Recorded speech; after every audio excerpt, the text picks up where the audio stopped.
മാതാ അമൃതാനന്ദമയി ദേവി അനന്തപുരിയിൽ ഭക്തി നിർഭരമായ വരവേൽപ്പാണ് അമ്മയ്ക്ക് ഭക്തർ നൽകിയത്. ബ്രഹ്മസ്ഥാന വാർഷിക മഹോത്സവത്തിന്റെ ഭാഗമായി ഇന്നും നാളെയും അമ്മ ഭക്തർക്ക് ദർശനം നൽകും. കൂടുതൽ വിവരങ്ങളുമായി ശ്രീനന്ദ ചേർന്നുണ്ട്. ശ്രീനന്ദ, ഭക്തരുടെ ഒരു വലിയൊരു തിരക്ക് കാണാൻ സാധിക്കുമെന്ന് അറിയാൻ സാധിക്കുന്നു. ഇപ്പോഴും എന്താണ് ഭക്തരുടെ തിരക്ക് തന്നെയാണോ?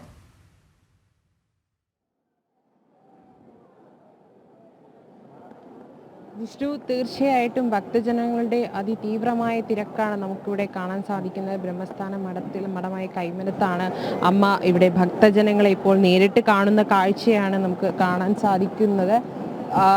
ഭക്തർ നിറഞ്ഞു നിൽക്കുന്ന ഒരു സദസ്സാണ് ഇവിടെ സംജാതമായിരിക്കുന്നത്. മണിക്കൂറുകളായി ക്യൂവിൽ നിന്ന് അമ്മയെ ഒരു നോക്ക് ദർശിക്കാൻ ഭക്തർ കാത്തു നിൽക്കുന്ന ഒരു കാഴ്ചയാണ് ഇവിടെ ഇപ്പോൾ സംജാതമായിക്കൊണ്ടിരിക്കുന്നത്.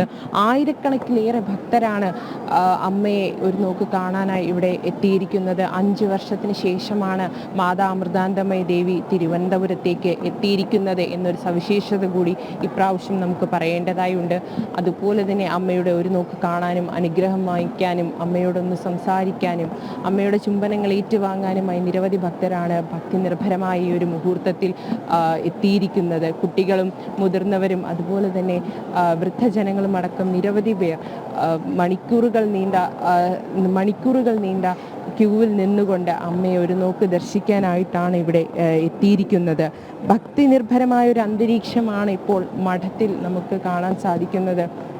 രാത്രി ഏറെ വൈകിയും അമ്മയെ ഒരു നോക്ക് കാണണം, അമ്മയോട് സംസാരിക്കണം, അമ്മയുടെ അനുഗ്രഹം ഉണ്ടാകണം. അനുഗ്രഹം വാങ്ങാൻ വേണ്ടിയാണ് ഇത്രയും ഭക്തജനങ്ങൾ ഇവിടെ ഒത്തുകൂടിയിരിക്കുന്നത്. വിഷ്ണു, ശരി, ശ്രീനന്ദയാണ് വിവരങ്ങൾ നൽകിയത്.